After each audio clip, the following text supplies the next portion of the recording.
call it Billie Jeans. I guess, all stuck in your head going over. And you can get a feel for just how nerdy I am when people are like, yo, Billie Jean's like the song. I'm like, what song?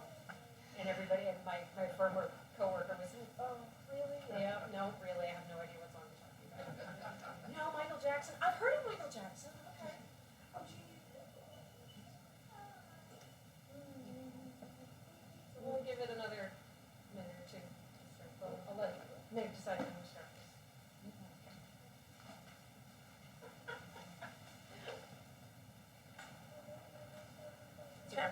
It is.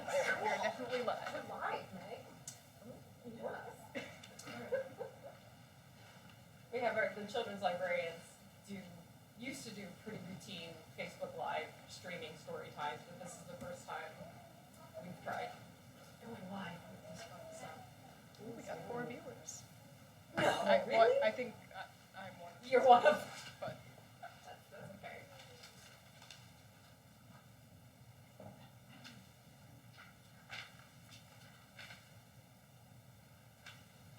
Give it another second here, because we are a half dozen friends short right now. Yeah. But Mara says we have people online watching. Oh, wonderful. That's good.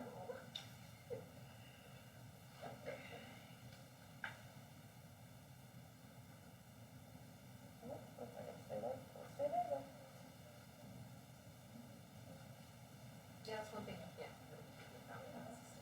Obviously, there's 6. I would do it. Stabbing it, that's pretty good. Well, yes. Totally.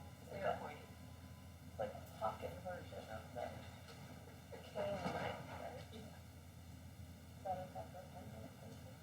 No. I don't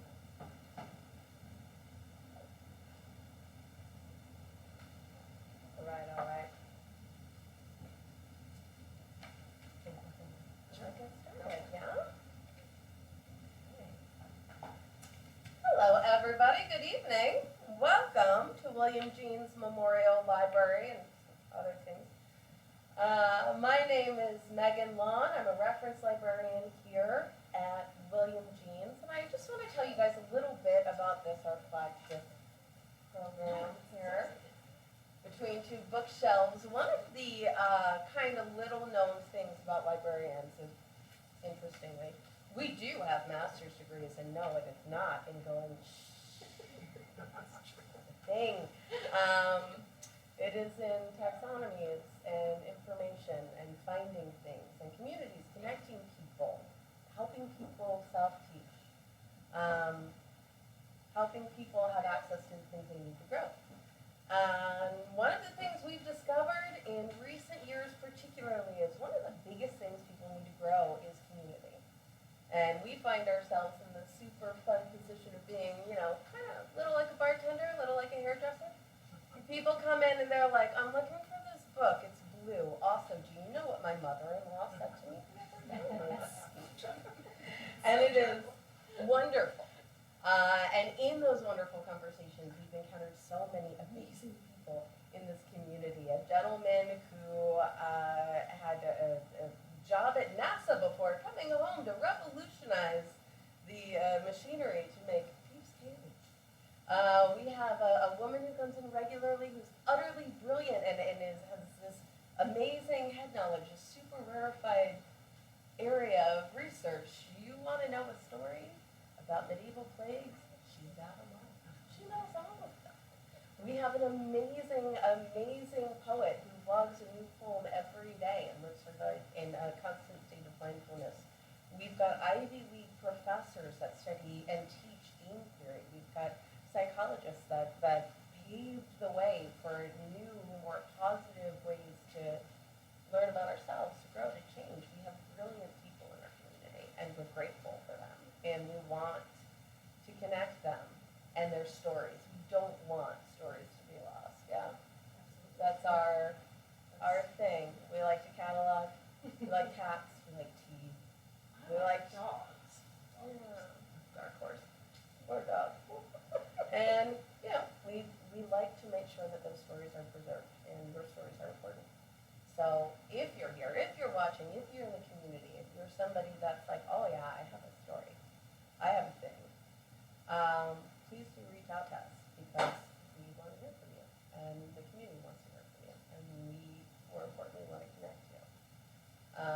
And on that note, I would like to introduce our very first victim, yes, victim, my shining, stunning, charming boss, Jennifer Rushi. Everybody give a warm round of applause. Welcome, Jennifer. Thank you so much for being here a stone's throw from your desk.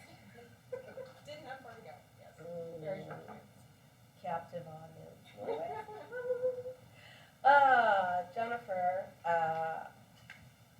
is one of these people that is kind and warm and lovely and helpful and rarely ever talks about herself. She doesn't have the tangential thing that I have. But when you do get her talking about herself, you find some really fascinating things, many of which have led to her love of fountain pens. The one that was the most interesting to me is this incredible diasporatic upbringing. Oh, yeah, yeah, so I So was, tell us a little bit about that. so I was, my dad's was Navy, so when I was a kid, I traveled a lot, which meant, lots of European travels. And guess what, over in Europe, they use fountain pens all the time. You'd walk into any stationery store and you could buy yourself a $5 fountain pen, no problem. And I was just like, I wanted to be a writer, I wanted to be a novelist when I was a kid, I could write Don't we all? Yeah, so I was like, well, writing's my thing. This was pre-computer, so we had to handwrite everything. And I really just fell in love with the idea of fountain pens as this thing that I could use and became more and more interested in them. And yeah, that's kind of how it happened. It just kind of got worse. I was like, oh, so it happens. So while you were in Europe, moving about, living different places, you really started to cultivate this desire to be more cultured, more worldly, more European, and you know, kind of through this desire, you became very enamored with fountains. Is it just monuments or school fountains? Is it water features in general? You know, just the fountain pens. Our ink is 90% water, but you know, it's a little different. Yeah. Yeah. But yeah, I definitely kind of like was kind of that nerdy kid who was like identified as myself as European and nerdy and didn't really want to be an American anymore because Europe was so much cooler and they used fountain pens over there, so that was kind of one of those little signifiers. Mm-hmm. I was the weird kid in high school who took all my notes from fountain pens. I do feel like I picture you kind of sitting on the Trevi Fountain. Yeah, Very, yeah, you know, yeah, Beauty and the yeah, Beast style with yeah. the friends. So you told me that, what were you in Belgium? When you were 15 about your first time? Yeah, so I don't remember if it was, I actually don't remember my very first fountain pen. It was probably something inexpensive because I was like, I don't know what I'm doing. But yeah, I was like 14, 15, we were, maybe it was probably France, I don't remember, but I picked up probably Waterman, which is a very common brand in France because it's a French company. And really got hooked. First, couple of years of using that, and one of my travels back there decided to buy, I saved up my pennies and was abroad for several weeks, doing like a student exchange thing, and saved up my pennies and went and bought my first really good one, which is this one. This is a Schaefer, oddly enough, in Belgium, bought an American-made Schaefer fountain pen. Little did I know, because I didn't know at the time. But this pen's almost 30 years old. I still write with it regularly, but that's because it's made of solid brass. We'll get to why I think fountain pens are better, superior writing instruments. But yeah, Brass tack, so to speak. the brass tack. Yeah, but this is one of my first good fountain pens, a keeper that I still use regularly. So And you told me that fountain pens it came out of this identity, this kind of concept of being romantic and old folk. And I always say I was born about a century too late.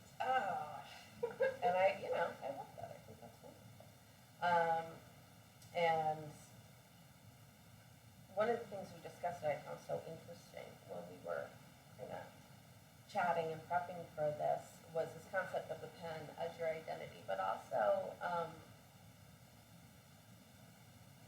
the identity that the pen brings to your writing, the Yes. voice, the presence, Yes.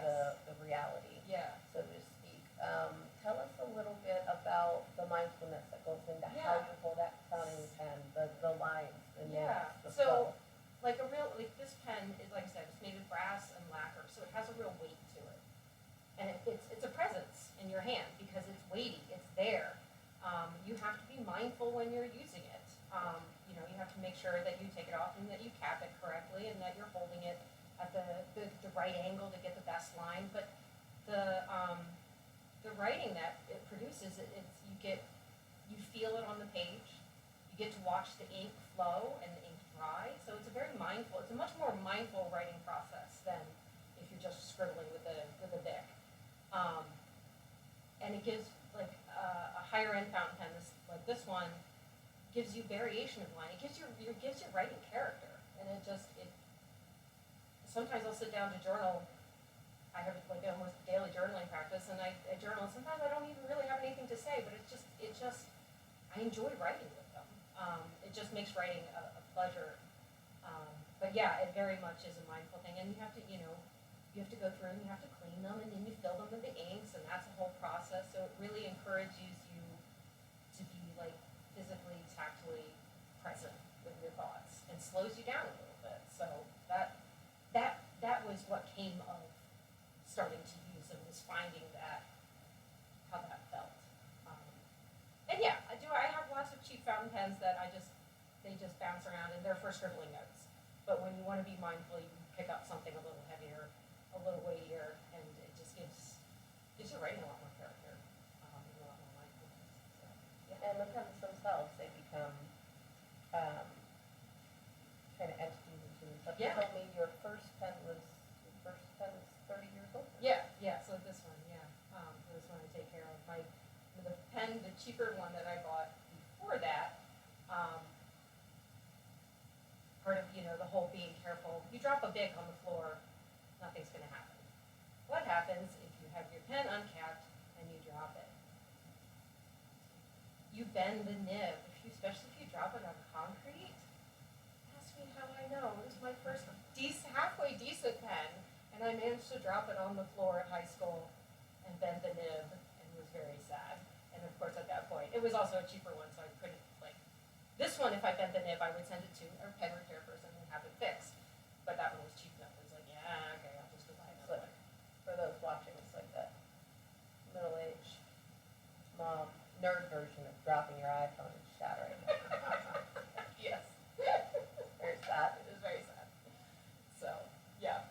I think that's really interesting. It's interesting that you've had that pen for the majority of your life. Mhm. That in theory, That in theory, I can can hand pass this it on. down, right, I can hand this down to my kid, or yeah, because it's still gonna work. I knew a friend in high school who was using her grandfather's, at that time, 40-year-old Waterman Edison, and it was a gorgeous piece of workmanship. And so, yeah, they're meant to be kept. now you've thrown out just a couple of names of different pens, and talked a little bit about what they're made of, different countries they come out of. And one of the really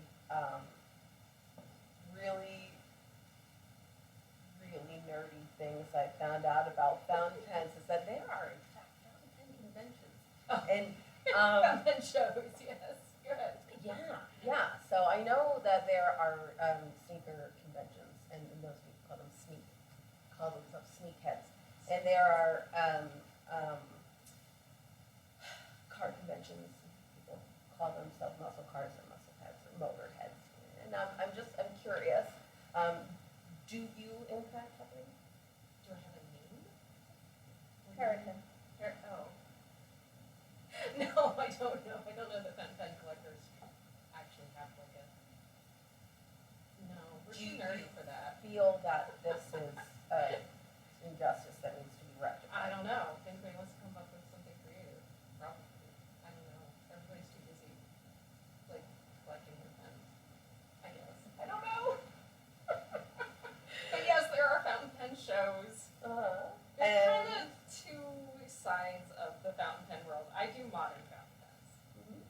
there are also vintage fountain pen collectors.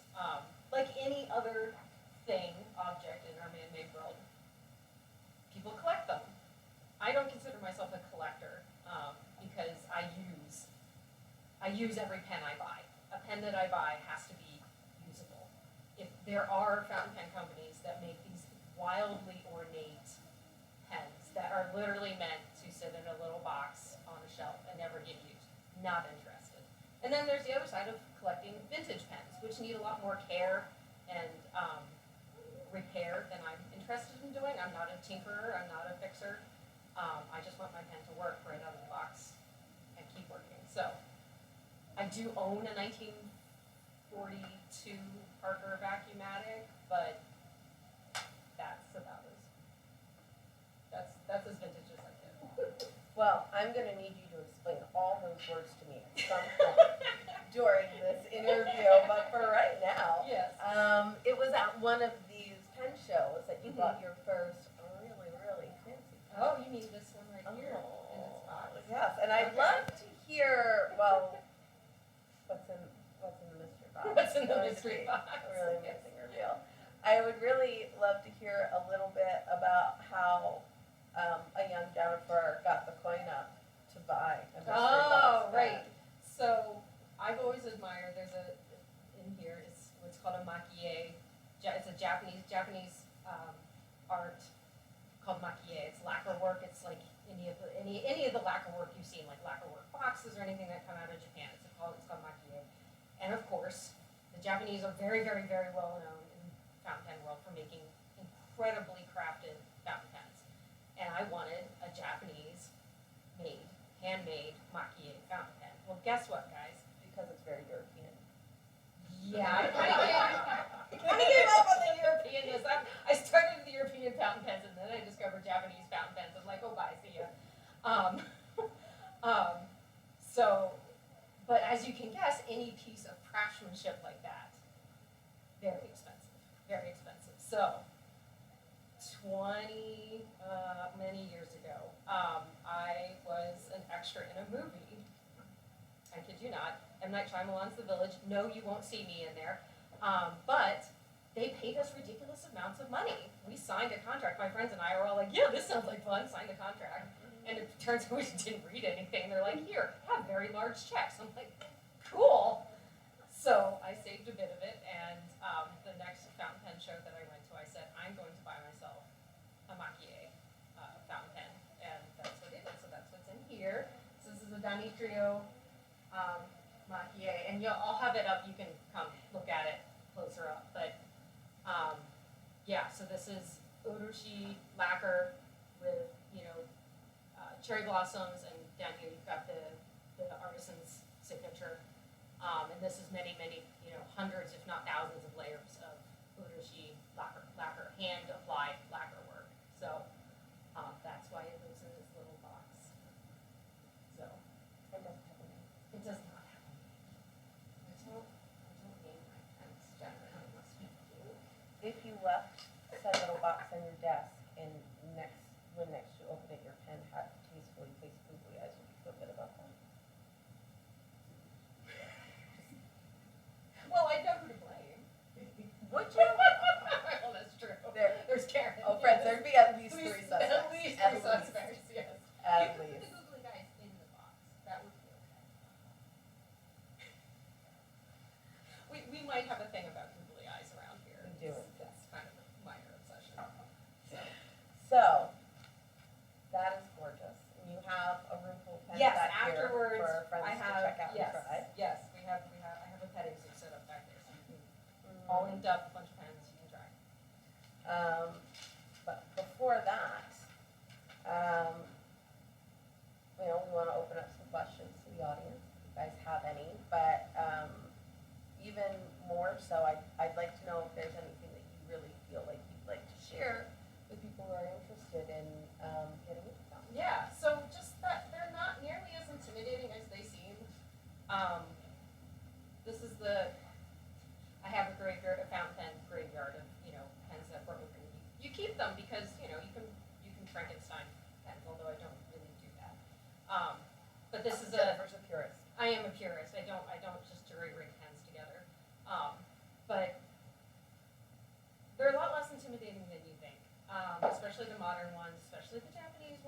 because they're very, very well made.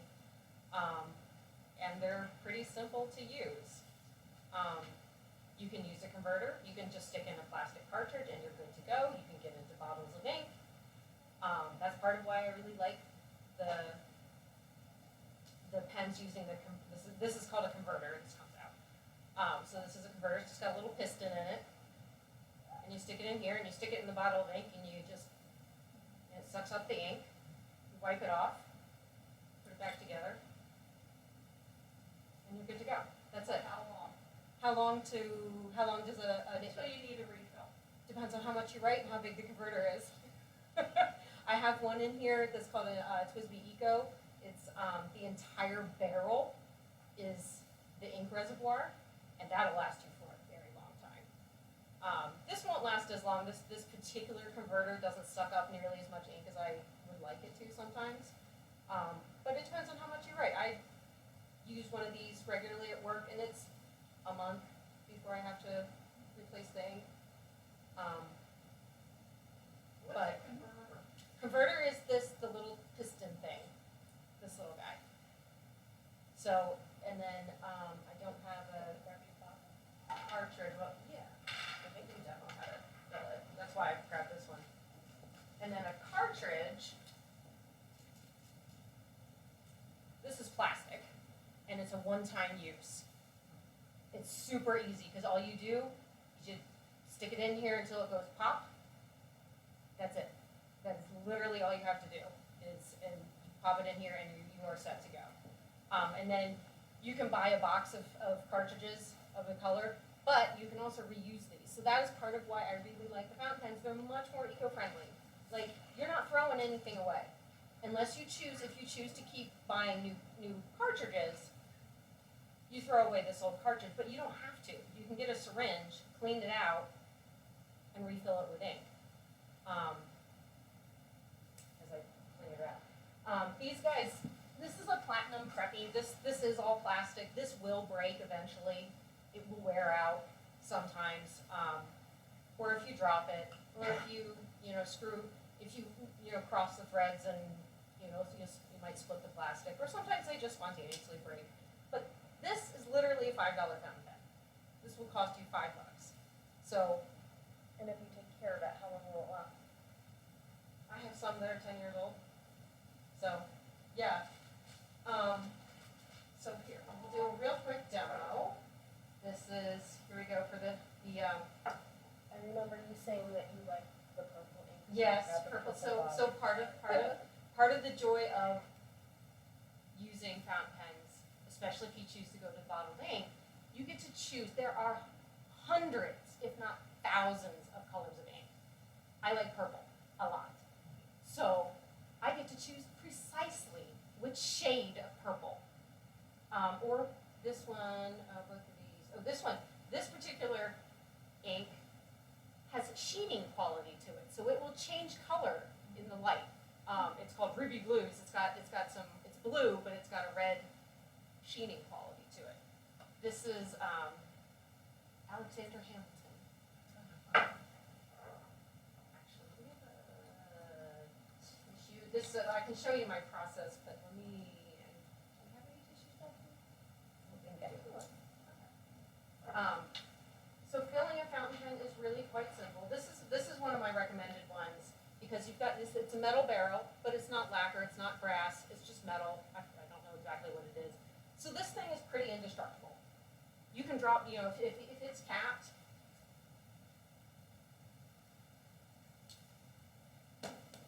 It's not going to hurt it.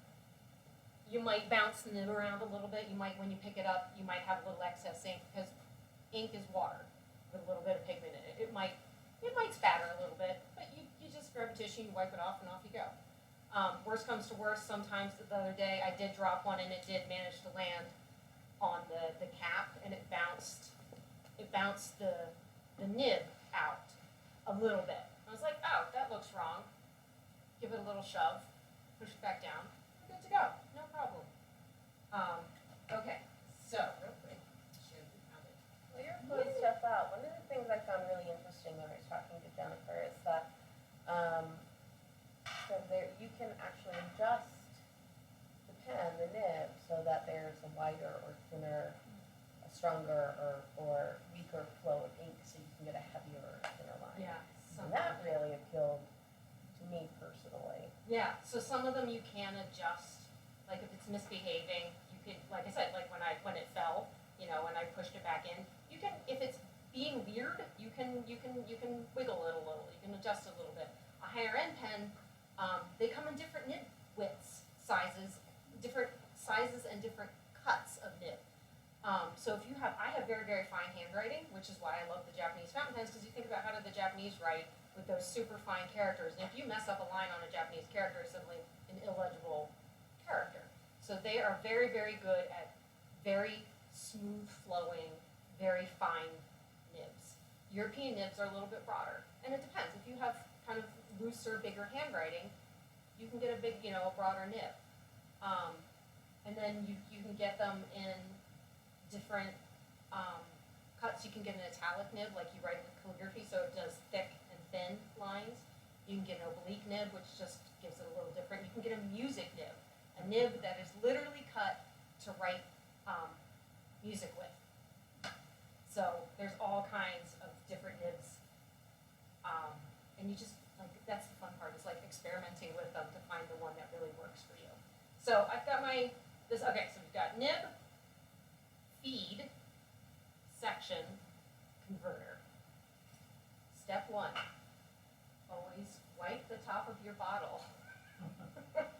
Ask me how I know. And you make sure, so that I don't know, this little black at the top of the piston, I'm gonna push it all the way down. Pop it in here. I'm gonna twist the piston. Oh, it's like a syringe. Yeah, it's a piston. It helps if you go slow. And there, we've got ink in the converter. And now I'm just gonna, you always wipe it off, because otherwise you will end up with ink all over your fingers. Well, no matter what you do, if you go with bottled ink, you're gonna get ink everywhere at some point. It's not a big deal. You buy Amedex and it'll come right off. So you can see I've got a little ink on the nib. Give it a swipe, clean it off, put it back together. That's it. That's all you do for bottled ink. Yeah.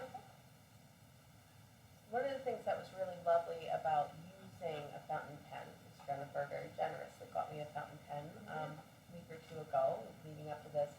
I realized when you're writing with them, you don't have to apply any pressure. No pressure.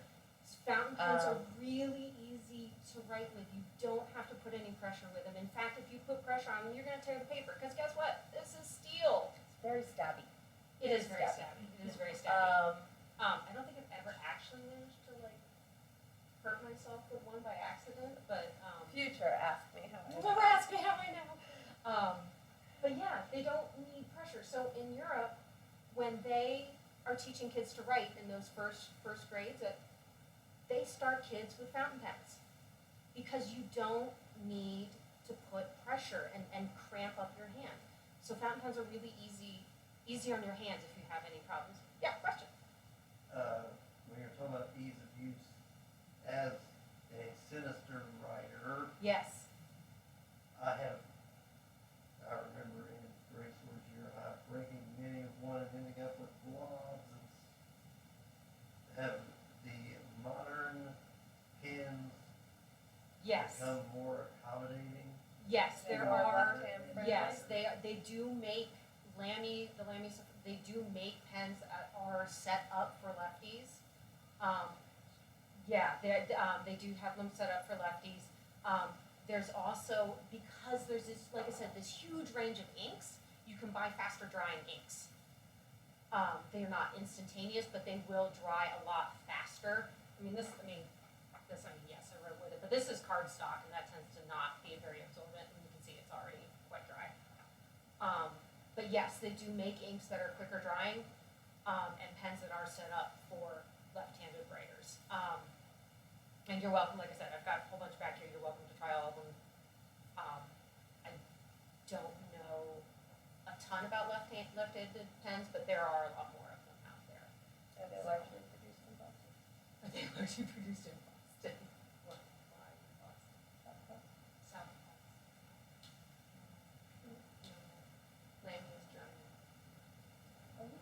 Yeah. Okay. I accept it. So yeah, like this guy, this is metal, except for this, the feed, which is plastic. It's gonna last 10, 20 years, no problem. And you can keep recycling, putting in new ink, and you will never ever throw anything away, except the bottle of ink when you finally use it up. Ask me how many bottles of ink I've actually finished. How many? Zero, I don't because finish you bottles of collect ink. a lot of ink. It's Where really does one purchase Oh. presidential ink bottles? Online. I have sources.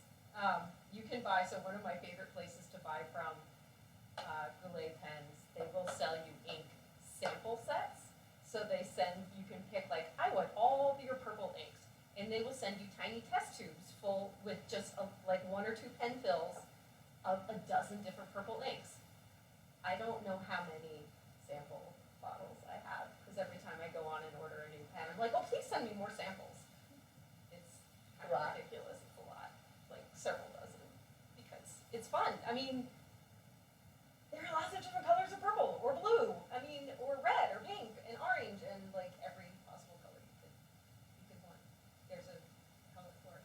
They make, inks that are document safe, so that can't be like, you physically like have to remove the paper to lift that ink off. It's like for signing legal documents. They literally make a formulation that is like, cannot be futzed with. Indelible. Yeah, indelible, yeah, Got it. so, And you can switch out the color of ink in a pen. You don't have to, Right. this is my black pen and Right. I have to get a new one. Right. You clean it properly. you should just, so cleaning these is pretty easy. You don't use solvents, you just water.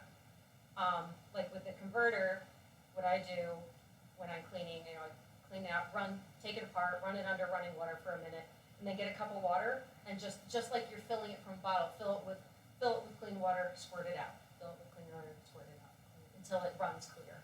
Takes 5 minutes. When you mentioned the writing in school with the ballpoint pen, and I had read this theory, and I was wondering if you think there's anything to it, that ballpoint pens are what killed cursive writing. I mean, it's possible, because you have to put so much effort into using a ballpoint pen. And you'll see when you play with these, there's almost no effort involved, other than making sure you've just got like the right angle. The kid pens that they use in Europe, the section, this bit, is shaped in a triangle, so that it teaches the kids to hold the pen correctly. Again, to reduce hand strain and to get, good penmanship, that kind of thing. But yeah, I believe it. I don't know, I haven't read that, but it wouldn't surprise me, because ballpoint pens are such a pain in the I find them very painful to write with, so. I think we also have computers. And computers really don't help, yeah. Yeah. I know we had a gentleman over here had a question. Yeah, did you? Well, I do, but I didn't raise my hand or anything. I'm just very interested. So with the You are, drying, that's with the fitting. drying of the ink, on average, I mean, it was maybe 30 seconds, I guess? It depends on the ink. Some are wetter than others. Some dry faster than others, some dry a little slower. It depends on what the ink is made of. The couple of websites that I buy fountain pens from, their ink section, it's very comprehensive. They will have, they'll write out how long the dry time was. They'll say 10 seconds and do a smear test, and you can see how dry it is after 10 seconds. So if you care about that, like, you can go digging through their ink stuff, their ink reviews, and see how long. Because you mentioned using it for journaling. and, Yeah. I can just picture, if you're furiously journaling, you want to flip the page. Yes. When you have your say on that page. Yes. Go to the next one. Yes. I wouldn't want to flip it. I use a blotter. Okay. They still sell blotters. They're just little squares, rectangles of absorbent paper, and I just keep one in my journal. Because if it's a little wet, if I'm down to the end of the page, I just do a blot with the blotter and turn the page, and it's usually fine. It does dry pretty quickly, and the little blot just takes off any excess wet. And yeah, no, it works pretty well. But yeah, you can still buy blotters. So, yes, I'm a daily journal too. Yeah. For about 30 years. Yeah. I have a permanent callus. yeah, So I'm really Same. excited. This is life changing. yes. Where would you recommend, like, just a beginner first fountain pen? Okay, Where would yes. you recommend? So everything, when Meg says she's done grilling me, we'll go back here. I have a handout. I don't know, you had one, but I have a handout with, I think, like 6 or 8 pens that I recommend, as a beginner. And I have them all here inked so that you can try all of them, because all of them are gonna fit differently in your hand.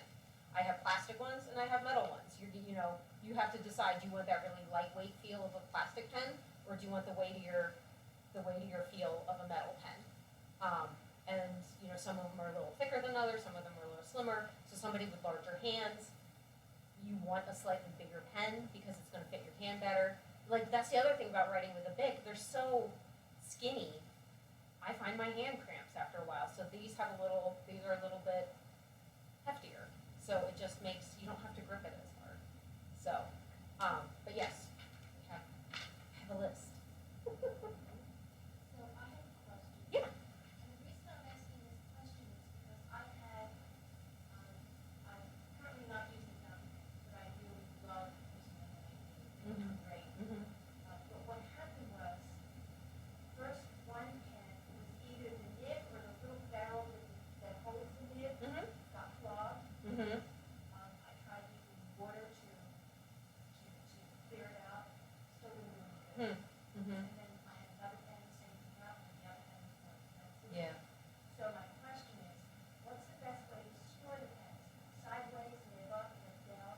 Apparently, it doesn't really matter. I always heard store them nib up, and when I was kind of briefly reviewing the literature in the last few days, the consensus seems to be it doesn't really matter. I still tend to either nib up or horizontally. Like if it's on my desk, I'll just, I have like a little rest that I'll just put it on just so it doesn't roll off the desk kind of thing. But it doesn't seem, it doesn't, maybe more with the modern fountain pens because they're more highly engineered than some of the older ones maybe. I wonder if you, like me, are in the habit of leaving the cap off of your pen. She did that the other day. I'm careful with things. Right. I just, it puzzles me. Yeah. You might try soaking it literally like overnight in water. Just plain water. Just plain water. Soak it for a good solid 12 hours. Jennifer is very passionate that you should not use solvents. Do not use solvents on your pen. You will dissolve your pens. And that will make Contaminates you the pen. sad. So, fountain pens are great to draw with too. If you're an artist, drawing with a fountain pen because it has continuous ink flow, which is really nice. No skipping, usually. No Unless skipping. you're on a plane. Oh God! Ask another one of these. Ask me how I know. One of my Tell me troubleshooting tips on here. Don't use a fountain pen on a plane. Think about it. You have a container with basically water in it, and you change the air pressure. You get out your fountain pen mid-flight. You take the cap off. What do you think happens? Ink everywhere. I did that once, friends. Once, never again. You do not use your fountain pen in the middle of an airplane flight because air pressure does terrible things. So, yes. I remember using, we were just talking about it, Yeah. because I was using a fountain pen in grade school, I was a Catholic school, we did them in Chile. Yeah.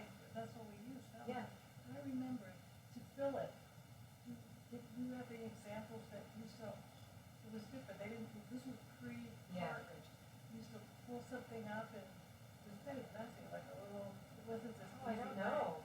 I was wondering if you had. No, I mean, that was, modern fountain pens are all, almost entirely all either cartridge, the converter, This was pre-cartridge. or what's called a piston fill, which I have some examples in there, where you don't have to take anything apart, you just stick the pen in and twist.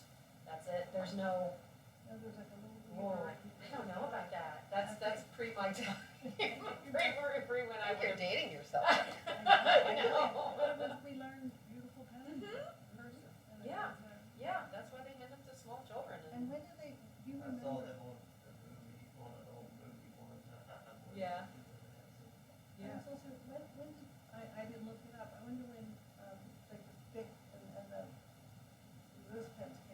Like the ballpoint pens? The technology came about, I think, in the '60s. So you'll see, like, on TV shows, I'm the nerd that if someone is writing with a fountain pen, I'm like, oh, what pen is that? But yeah, you'll see, like, in the '50s and '60s, you'll see, like, if anybody's doing, like, a movie, especially one that was made in the '50s or '60s, you'll start seeing this crossover of if people using both fountain pens and a ballpoint Yeah, pen. screw it, that's a difference. They have that screw the top. Yeah, You see yeah, that? yeah. A lot of modern fountain pens have just what's called a slip cap. They're just snap cap. But a number of them, yeah, a lot of the older ones do have their screw-on cap, which again is a little more secure. So, but it just depends. I favor, like, especially here at work, because I'm like, pick up a pen, write for a sec, put it down again. So I typically don't have any screw caps here because it's just unscrew it. You write for 5 seconds and put it down again. So I just use the snap caps here. So If you write and then, play with your pen for a while and chat and then go to write again, it will be dead dry. You will not be able Dead to dry. write. And then So you'll end up sticking it in your mouth all day. And then when people come and say, I'm looking for a book, it's blue, do you know which one it is? They're also like, are you bleeding? What did you eat? And it's just running down your chin. It's really quite that nice. bad, It's a but great conversation. but I did teach Meg the if your pen won't start, all you got to do it just needs a little water assistance. You can dip it just a quick dip in the water, or if you're really desperate, as I taught Meg, you lick it. Yep. It just needs a little water to get started. So, and that's all. Again, continuing with the mindfulness thing. Yes. Meg was like, really? I was like, yeah, just lick it. Okay. You've gotta pay attention to Yep. how you're holding it, how you're storing it, how you're filling it, how you're placing it, Yep. putting the cap on it.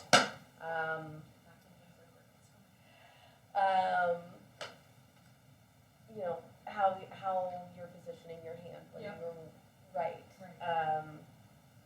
And capping it Mhm. is part of it. Mhm. Care, this kind of awareness of space, awareness of self. And I think it really does do something to force you to be in the moment. Yeah. To be It present. really does. What you're doing. Yeah. And my husband is quite hopeful that it'll teach me to put the cap back up the toothpaste as well. So that'd be a Oh, okay, that's a yeah. nice crossover. Yeah, sure. You know, Still with the toothpaste. extending the Just habit. what? Don't mix the caps up, yeah? Don't mix the caps up. The toothpaste in there. All right, do we have any other questions for Jennifer? Do you want to do the drawing? Do you want to do the drawing now or after? Oh, yes. Did everybody Oh, did everyone put their get their name into the bowl for the pen drying? And does anyone else appreciate the irony of the drawing? I know. But we have here, Yes. I have So we have some gorgeous door prizes, and then Yeah. we'll open up the back room for those of you 6 who are here with us platinum to test some Preppys. pens So out. I'm giving away so we'll draw 6 names. Most of you are going to walk away with your very own fountain pen. Mhm, yeah. Do you want to do the honors? Or do you want to let Mara do it? No, wait, Mara's gunning for one. We can't let her draw. Mara works here, so that's why I'm not allowed to teach it. All right. Do we all All right. have our names in? All right, actually, Mara.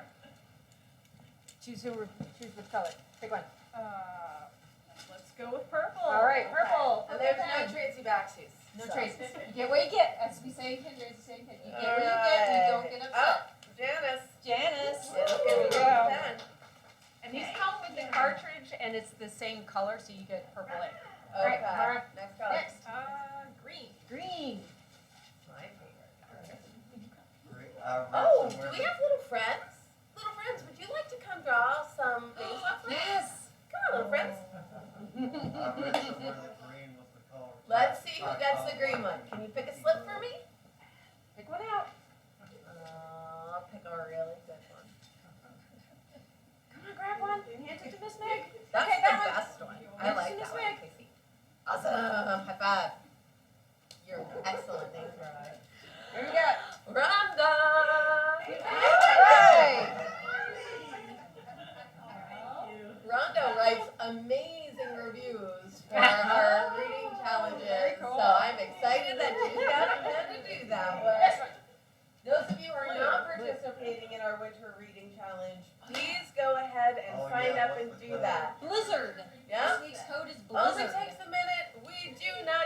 spell any of your information, you track your reading, and get in the running to win prizes. Yeah. And it's a good little intro into how most of the public libraries in the country track their seasonal reading events. The big one is in the summer where you get spectacular prizes. Really spectacular prices, like big uh, memberships, like Yeah, University I think memberships. our last year, one of our grand prize winners was a pretty high Franklin? high level membership to, Philadelphia Zoo. Yeah, and the three choices, we had the Franklin? Philadelphia Zoo, Franklin Institute, and then we had a high level membership to the Morris Arboretum. Chestnut maybe? Probably Chestnut.